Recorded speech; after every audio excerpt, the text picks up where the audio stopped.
O Pedro Milans chegou nesta madrugada, vai fazer exames médicos hoje, é jogador do Corinthians, tá? Lateral direito uruguaio, Pedro Milans é jogador do Corinthians. Matheus Pereira, eu estava perguntando agora para o pessoal da assessoria do Corinthians por que não anunciaram ainda o Matheus Pereira, o que falta? Faltam alguns documentos só dessa troca entre Corinthians e Fortaleza, mas o Corinthians vai assumir os salários do Matheus Pereira e o Fortaleza não ganhará, hein? Ao contrário do que dizem os dirigentes lá de Fortaleza, o que dizem os dirigentes corintianos aqui é que não pagarão pelo empréstimo do Matheus Pereira. O Gabriel Paulista já foi oficializado, já saiu no bid, já saiu na lista da Federação Paulista de Futebol, então já pode jogar, já está na lista A1 do Corinthians na Federação Paulista de Futebol. E o Corinthians está muito próximo de um acerto com o Caio César. Há colegas que já dão como certa a negociação, eu sou um pouquinho mais pé atrás, dou como muito próximo o acerto com o Caio César. Como é com os árabes, sempre tem aquele negócio de que na última hora pode andar para trás, na última hora eles podem desistir, na última hora podem pedir mais alguma coisa. Então eu sou um pouquinho mais reticente em relação aos árabes. Mas o Corinthians já tinha contratado o Caio César no ano passado. O Fabinho Soldado me falou isso, que o Corinthians tinha contratado o Caio César no ano passado. Ele estava contratado. Eram os mesmos moldes. Empréstimo, 1 ano. Aí caiu o transferban.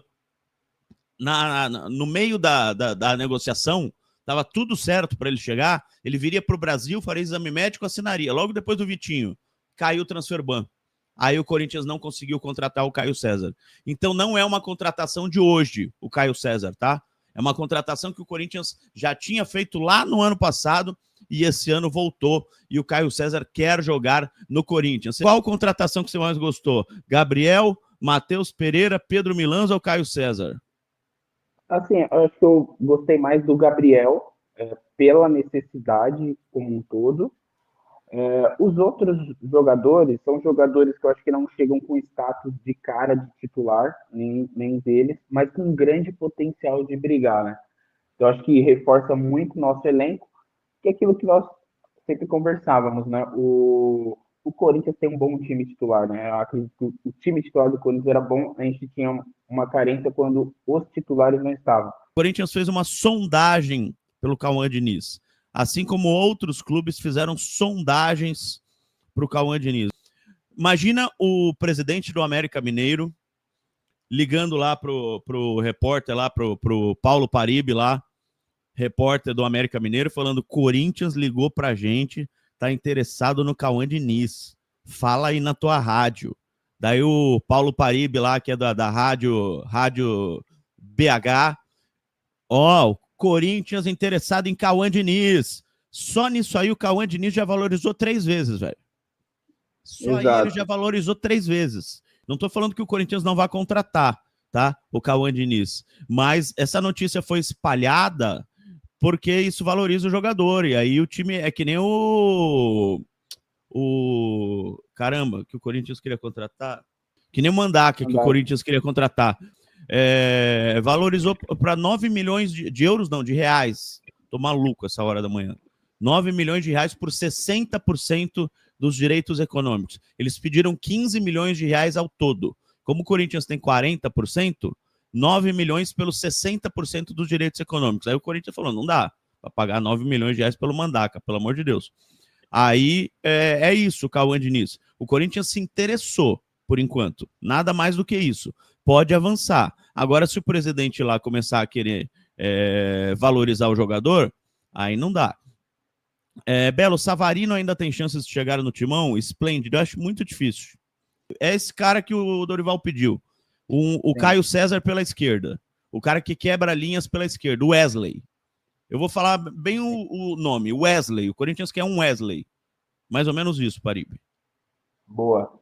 Só para não perder também, quando falaram do Bidon, sobre a questão de perder a valorização dele, etc. Assim, acho, só para não perder esse assunto, tá? Claramente o Corinthians está colocando o Bidon na vitrine, né? Você vê todo o marketing feito em volta dele, a questão da camisa e tal. A mídia do Corinthians tem dado foco a ele. Você vê que o marketing do Paulistão, quando aparece o Corinthians, aparece mais ele. Então, claramente, o Corinthians tem colocado ele na vitrine. E o Corinthians tem expectativa que o que aconteça com o Bidon esse ano? Ele apresente números. Ele é muito bom, claramente mostrou isso. Por exemplo, poucas vezes a gente vê como isso, né? O lance da final não foi nem um gol, nem uma assistência, né? Foi um lance do Bidon, que não gerou nem o gol, nem a assistência, né? Foi uma pré-assistência.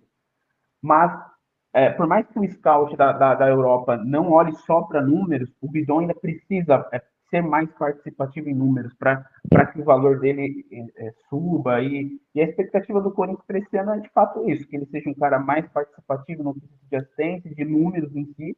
Por mais que isso não seja tudo, é importante para a valorização do jogador. O cara que faz gol, o cara que dá assistência, vale mais, meu. Esse é o básico do futebol. Para mim, o Bidon é um cara que tem grande chance de sair já nessa janela de transferências. Mas por uns 30 milhões de euros, mais ou menos. Ele era um meia armador.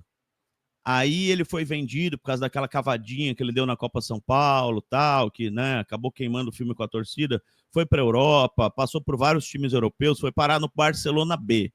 Ficou vários anos lá no Barcelona B, como meia armador. Aí ele foi para um time, o Eibar, da segunda divisão da Espanha.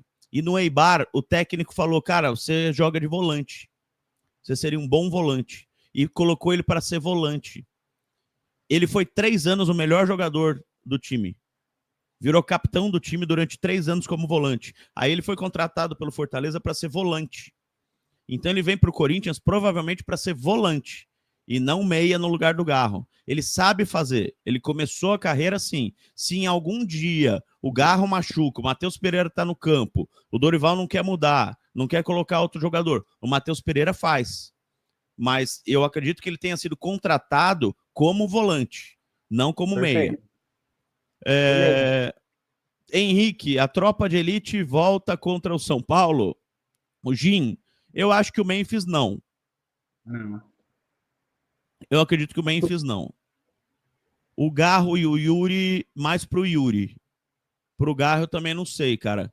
Porque, quando o Garro operou o punho, tinham me falado que ele voltava logo, que ele não ia perder muitos jogos. Eram 2 ou 3 jogos. Aí o GE deu 21 dias.